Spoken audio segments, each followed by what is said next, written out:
Welcome to the inaugural episode of Arundel Dermatology's Healthy Skin podcast.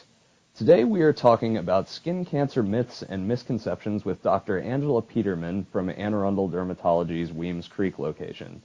Dr. Peterman, thanks for joining us. Yeah, thank you for calling. I'm happy to do this.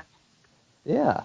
So let's start with a topic that's been in the news a bit over the last few weeks.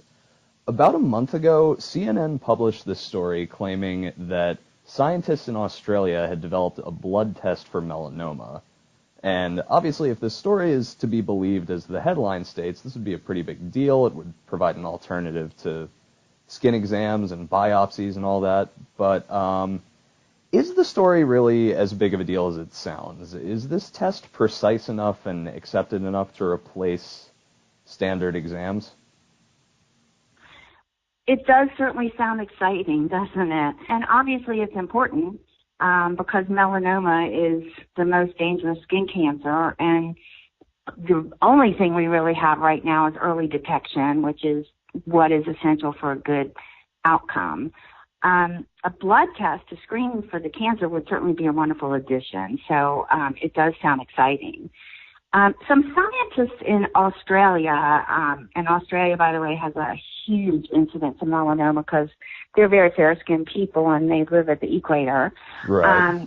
They tested blood samples for some antibodies against melanoma. And antibodies, in addition to what most people know, that they fight off infection, they also float around in our bloodstream and zap cancer cells if they come up.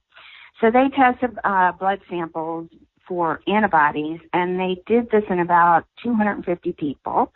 They screened both people with melanoma that they knew to have melanoma, and they also screened healthy people which they knew did not have melanoma. So what they found were that they were able to identify people that they knew had melanoma with 79% accuracy, and those who didn't have it, about 84% accuracy. I see. So it sounds like this is an exciting step, but not quite a clinical degree of accuracy yet. I think you're right. It's very promising, but in order to have a test used productively, it needs to be about 90% accurate, really at a minimum, preferably higher. Because it's exciting, and it really is the very early stages, they're going to pursue more trials that have a lot more people in them that are going to be tested. Those who are tested positive still need to probably have a biopsy to see which one of their moles is the problem and treat it accordingly. So I think you were right at the beginning that although it's certainly exciting, there are some hurdles, I think, that the scientists have to continue to pursue. You need to consider cost. As it was reported, they needed about a 10 antibody sample that needed to be tested. And we really don't know who should be tested and how often they should be tested. In other words, the frequency of testing to determine what would be the most efficient approach.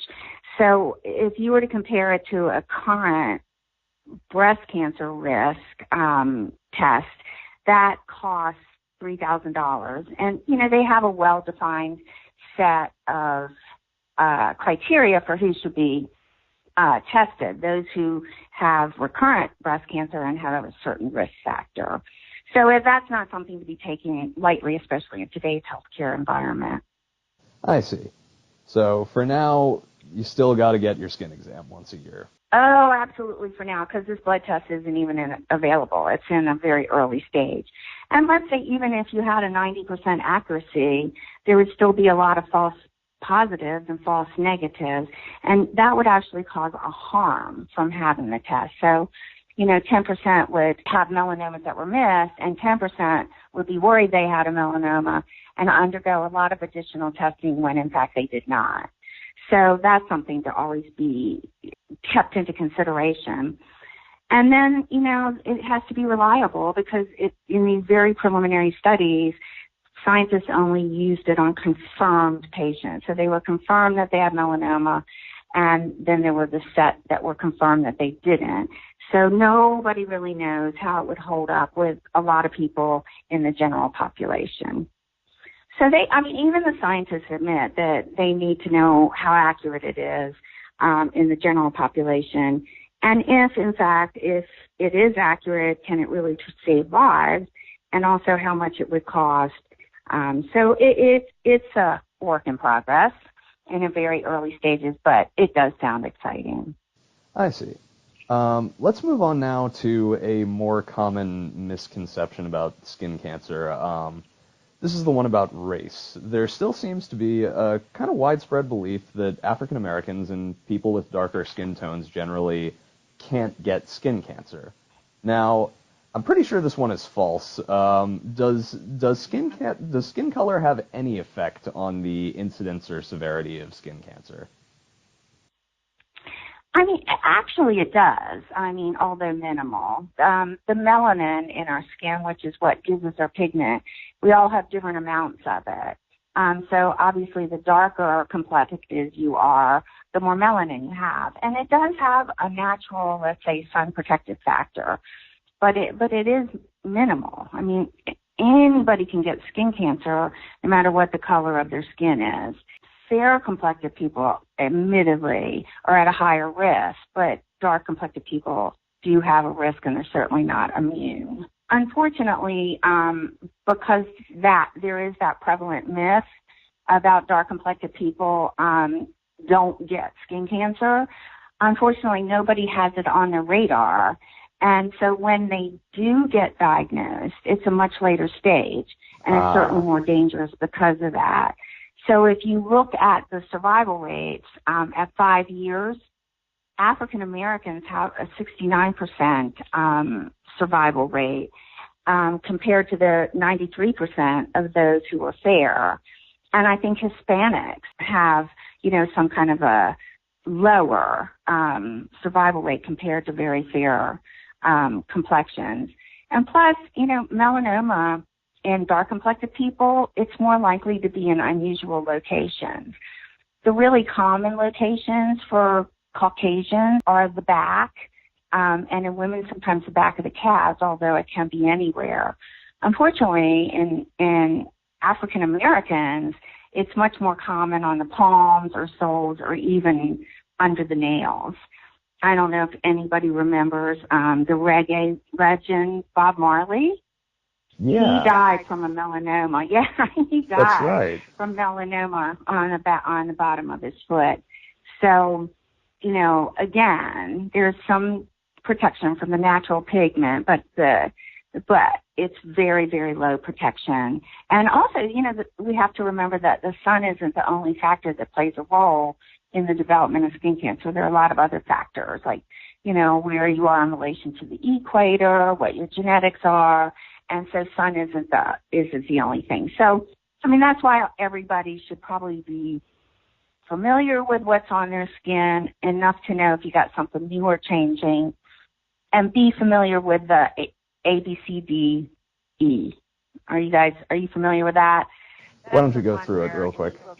Yeah, if you look at your mole, the A stands for asymmetry. So if one half of it doesn't look exactly like the other, then it's asymmetric. If it has irregular borders, that's a sign. B stands for borders. C stands for color. So if there are different colors in the same mole, that's a warning signal. And D is diameter. So historically, melanomas are bigger than a pencil eraser, but honestly, that's not always the rule. And E stands for evolving, and that would be translated into changing. So, new, changing, asymmetric, irregular border, different colors in large moles have some risk factors associated with them.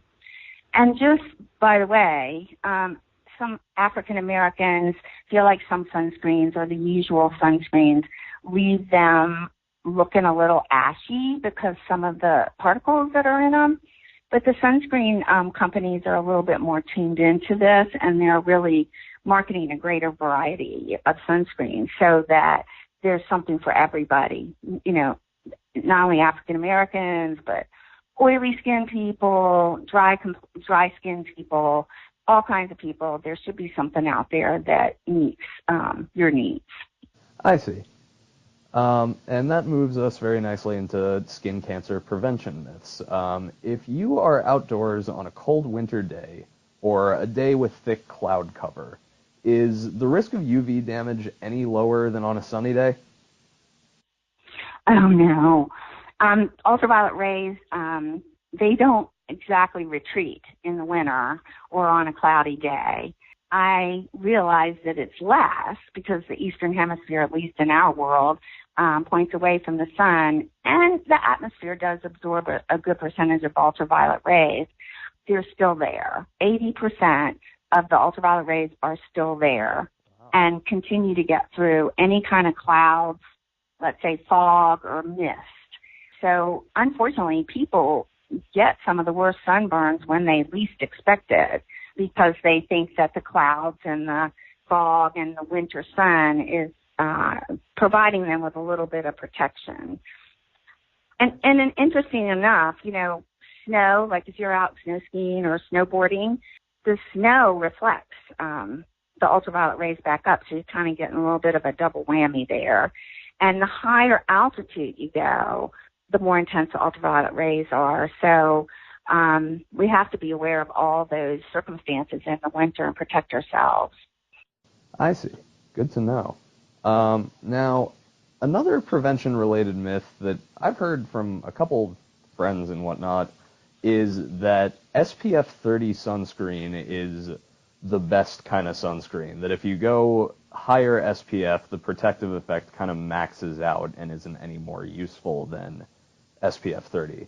Now, a lot of these common skin cancer myths are easily debunked with a quick Google search. I've noticed if you Google this one, you get a lot of contradicting information. So, is the max out effect at SPF 30 a real thing, or is it a myth?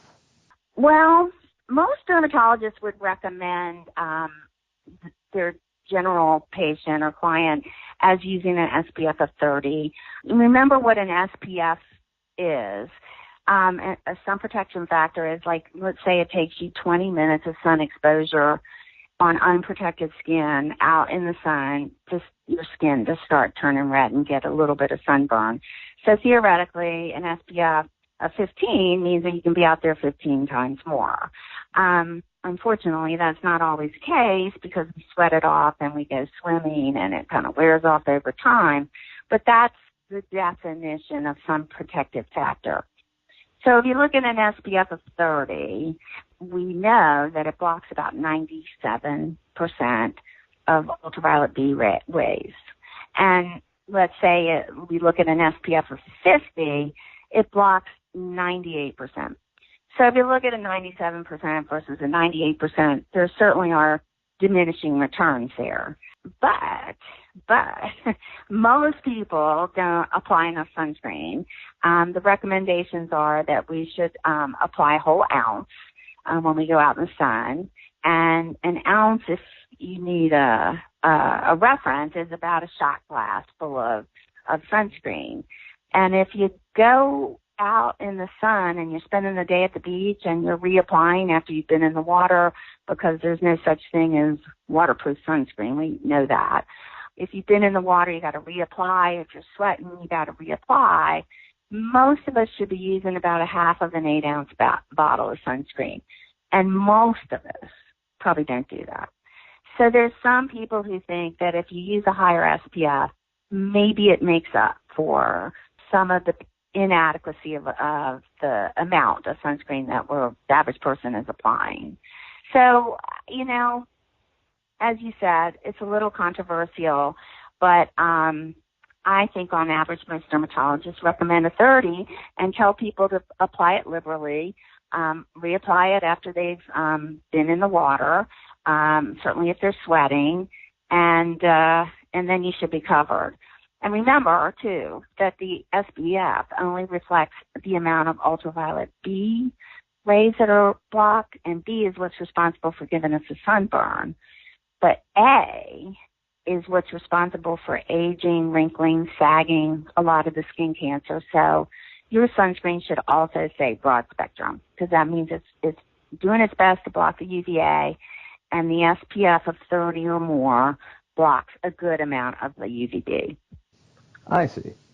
Well, Dr. Peterman, this has been very informative. Thank you so much. And listeners, if you're in the Annapolis area and you have some concerns about your own skin health, you can request an appointment at Dr. Peterman's location through the link in the bottom of this transcript. Dr. Peterman, thank you so much for joining us again. You're welcome. It was a real pleasure.